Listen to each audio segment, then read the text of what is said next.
നമസ്കാരം. ജയിൽ ചാടിയ കൊടും കുറ്റവാളി ഗോവിന്ദച്ചാമി പോലീസിന്റെ പിടിയിലായി. കണ്ണൂർ നഗരത്തിലെ തളാപ്പിലെ സ്വകാര്യ വ്യക്തിയുടെ വീട്ടിലെ കിണറ്റിൽ നിന്നാണ് പിടികൂടുന്നത്. പ്രതിയെ പിടികൂടുന്ന ദൃശ്യങ്ങളടക്കം പുറത്തു വന്നു. മാതൃഭൂമി ന്യൂസ് ചാനലാണ് പ്രതിയെ പിടികൂടുന്ന ദൃശ്യങ്ങൾ പുറത്തുവിട്ടത്. കിണറ്റിൽ ഒളിച്ച പ്രതിയെ നാട്ടുകാരും പോലീസും ചേർന്ന് തൂക്കിയെടുക്കുകയായിരുന്നു.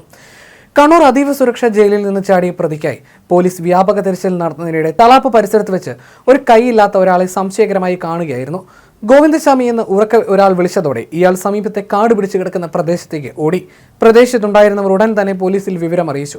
മണിക്കൂറുകൾ മാത്രമാണ് ഗോവിന്ദച്ചാമിക്ക് ജയിലിന് പുറത്ത് കഴിയാനായത്. ഗോവിന്ദച്ചാമി വെളുപ്പിനെ 1:10 അതല്ല പുലർച്ചെ 4:15 ജയിൽ ചാടിയതെന്നും വാദമുണ്ട്.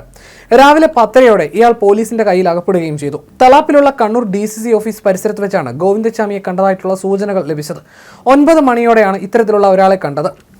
ജയിൽ ചാടിയ വാർത്ത ഇതിനോടകം പുറത്തു വന്നതിനെ തുടർന്ന് സംശയം തോന്നി ഗോവിന്ദച്ചാമി എന്ന ബസ് ഡ്രൈവർ വിളിച്ചു പറഞ്ഞതിനെ തുടർന്ന് ഇയാൾ ഓടിയെന്നും ദൃക്സാക്ഷികൾ പറഞ്ഞു. തുടർന്ന് തളാപ്പ് മേഖലയിലെത്തിയ ഗോവിന്ദച്ചാമി സമീപത്തെ ആളൊഴിഞ്ഞ് വീട്ടിലേക്ക് കയറിയതായി സൂചനകൾ ലഭിച്ചു. വീട് വളഞ്ഞ് പോലീസ് നടത്തിയ പരിശോധനയാണ് പ്രതി പിടിയിലാവുന്നത്. രാവിലെ 9 മണിക്ക് ശേഷമാണ് ഇയാളെ കണ്ടതെന്ന് നാട്ടുകാർ വ്യക്തമാക്കുന്നു. ജയിലിൽ നിന്ന് 4 കിലോമീറ്റർ അകലെയാണ് ഇയാളെ കണ്ടെത്തിയത്.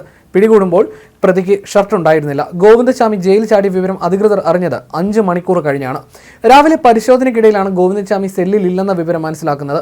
അതീവ സുരക്ഷയുള്ള ജയിലിൽ നിന്നാണ് ഗോവിന്ദച്ചാമി പുറത്തു ചാടുന്നത്. ഗോവിന്ദച്ചാമി കഴിഞ്ഞ കുറച്ച് നാളുകളായി അസ്വാഭാവികമായി പെരുമാറിയിരുന്നുവെന്നും ജയിൽ ഉദ്യോഗസ്ഥർ പറയുന്നു.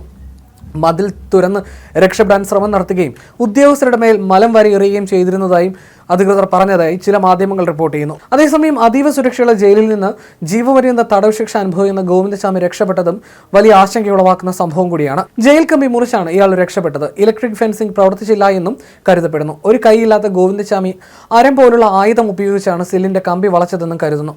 കണ്ണൂർ സെൻട്രൽ ജയിലിന്റെ മതിൽ ചാടിക്കടക്കാനായി ഇയാൾ തുണി കൂട്ടിക്കെട്ടി ഫെൻസിംഗിൽ കൊളുത്തി അതിൽ കയറുകയായിരുന്നു. ജയിൽ വളപ്പിൽ ഉണ്ടായിരുന്ന വീപ്പകൾ ഇതിനായി ഉപയോഗിച്ചെന്നും സംശയമുണ്ട്. ഇലക്ട്രിക് ഫെൻസിംഗ് അടക്കമുണ്ടായിട്ട് എങ്ങനെ ഇത് മറികടക്കാനായി എന്ന ചോദ്യവും ഉയരുന്നു. ഏകദേശം 7.5 മീറ്റർ ഉയരമുള്ള മതിലാണ് ഒരു കൈ മാത്രമുള്ള പ്രതി ചാടിക്കടന്നത്.